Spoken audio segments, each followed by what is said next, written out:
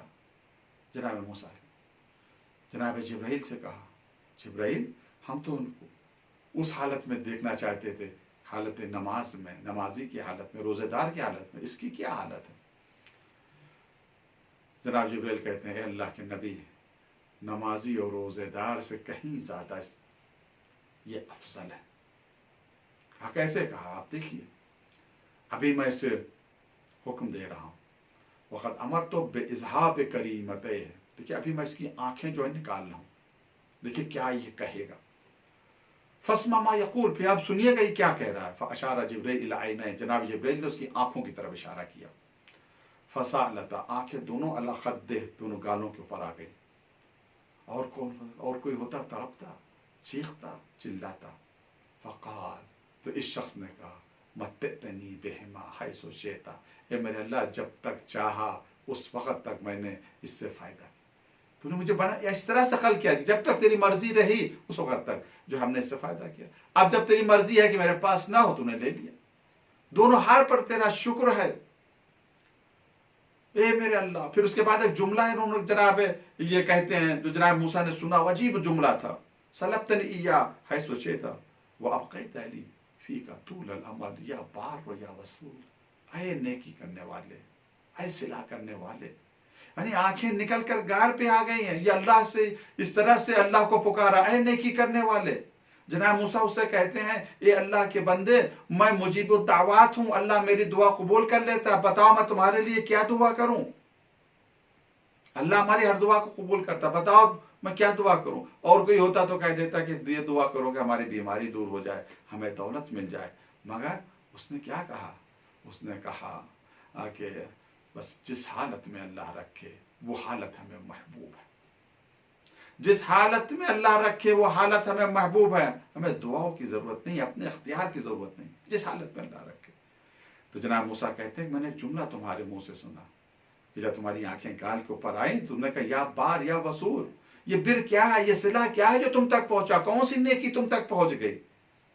تو یہ شخص کہتا ہے فقال ما احد فی هذا البلد یعرفه غیری او قال یعبده، وہ کہتا ہے اس شہر میں میرے علاوہ کوئی ایسا نہیں ہے جو اللہ کو پہچانتا ہو یا اللہ کی عبادت کرتا ہو۔ جناب موسیٰ نے سنا تو حیرت ہوئی اور کہا یقیناً اس سے بڑھ کر دنیا میں کوئی عابد نہیں ہے، اس سے بڑھ کر یہ جو راضی ہے، یعنی کچھ بھی نعمتیں نہیں ہیں مگر راضی ہے اللہ سے۔ اے میرے اللہ جس حال میں بھی تو رکھے ہر حال میں ہم راضی ہیں، ہر حال میں ہم راضی ہیں۔ یہ رضا بہت ہی زیادہ اہم ہے میرے عزیزو۔ وہ خطبہ امام حسین علیہ السلام کا آپ نے جو خطبہ دیا ہے اس خطبے میں بتایا کہ رضا کیسے حاصل کی جائے۔ آج کل دعا کی جاتی ہے، سب کے لیے دعا کی جاتی ہے، رضی اللہ عنہ یا رضی اللہ عنہ، پروردگار فلاں سے راضی ہو جائے، فلاں سے راضی ہو جائے۔ اللہ کس سے راضی ہوتا ہے؟ اللہ اس سے راضی ہوتا ہے جو اپنے نفس کا مخالف ہو، جس نے رسول اللہ کا کہنا مانا ہو، جس نے اللہ کا کہنا مانا ہو۔ اور اللہ کس سے راضی ہوتا ہے؟ امام حسین علیہ السلام خطبے بتاتے ہیں، خطبے کا ایک حصہ ہے، امام حسین اس حقیقت کو بتا رہے ہیں کہ اللہ واقعاً کس سے راضی ہوتا ہے۔ امام حسین فرماتے ہیں رضی اللہ رضانا اہل البیت، اللہ کی رضا ہم اہل بیت کی رضا میں ہے، یعنی ہم اہل بیت جس سے راضی ہو گئے اس سے اللہ راضی ہو گیا۔ لاکھ دنیا کسی کے لیے بھی رضی اللہ تعالیٰ عنہ کہے، اگر اہل بیت اس سے راضی ہیں تو اللہ تبارک و تعالیٰ راضی ہوگا، اگر اہل بیت اس سے راضی نہیں ہے تو اللہ تبارک و تعالیٰ اس سے راضی نہیں ہوگا۔ یہ میرے عزیزو رضا، راضی ہونا، اور اس کی ضد کیا ہے؟ ناراض ہونا، اللہ سے ناراض ہو جائے، اس کی حکمت پہ اعتراض کرے، اس کی عطا کو کم سمجھے، یہ صفت صحیح صفت نہیں ہے۔